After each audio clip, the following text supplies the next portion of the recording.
আমার বাড়ি বরিশাল বিভাগ ভোলা জেলা। আমি এখানে আসছি দেখার জন্য, বানর দেখার জন্য আসছি। দেখে খুব ভালো লাগলো। খাবার কিনে দিলাম, বাদাম কিনে দিলাম, বিস্কুট কিনে দিলাম, খাইলো, আনন্দ করলো, খুবই ভালো লাগলো। অনেক দূর থেকে আমি আসছি, আসলে অনেক মনোমুগ্ধকর জায়গাটা দেখতে খুবই ভালো লাগলো। দেখে খুব আসলে আপ্যায়িত হয়ে গেলাম।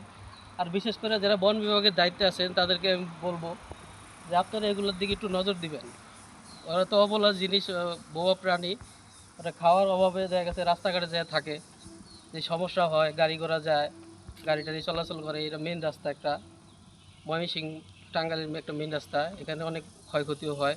আপনার এগুলো নজর দিয়ে আপনারা যারা সরকারে আছেন তারা একটু খেয়াল রাখবেন। খোদা হাফেজ, আসসালামু আলাইকুম।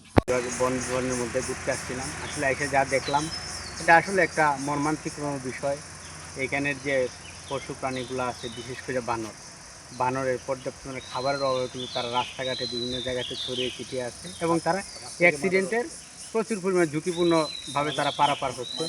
আপনাদের উপরে দিয়ে যাওয়ার জন্য কোনো রেলিং ব্যবস্থাও নাই। তারপর হচ্ছে আপনার দর্শনার্থী দেখলেই তারা বিভিন্ন খাবারের জন্য চলে আসে রাস্তার পাশে এবং এই মানুষের কাছে চলে আসে, যেটা মোটেই আমি একজন মানুষ হিসেবে যেটা কাম্য মনে করি না। বনের প্রাণী বনেতেই সুন্দর। ওরা রাস্তায় আমরা দূর থেকে দেখি, এটা সুন্দর লাগে, কিন্তু ওদের কাছে গিয়ে যে আপনার কী দিবেন, খাবার দিবেন, ওরা তো আস্তে আস্তে যখন এই অভ্যাসটা পরিণত হবে তখন তো তারা রাস্তায় চলে যাবে এবং বন্যপ্রাণী বিপন্ন হওয়ার একটা পরিবেশ এখানে সৃষ্টি অলরেডি হয়ে গেছে।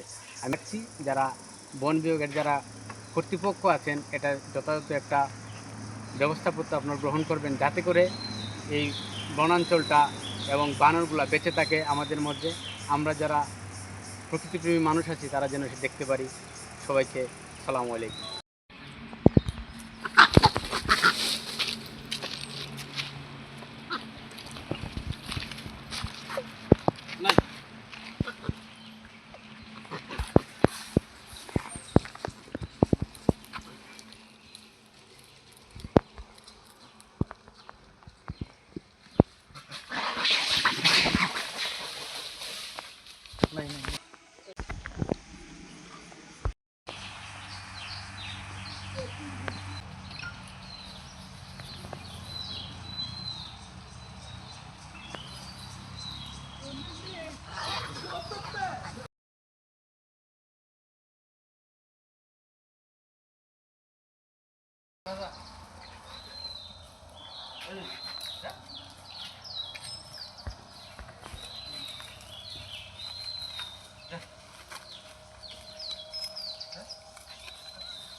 नहीं नहीं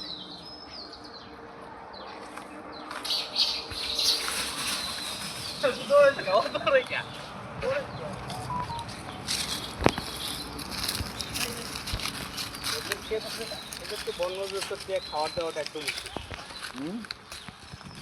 ধরেন আমাদের ছাদে হেক্টর উপর হেক্টর আপনার ওই যে কলা গাছ লাগাই রাখি ভিতরে, কলা খাই শুধু, খাবার দেয় তো যে তারপরে দাঁড়ান দাঁড়ান দাঁড়ান, আমি তো দাম দেয় আমার হাতের তো নেই।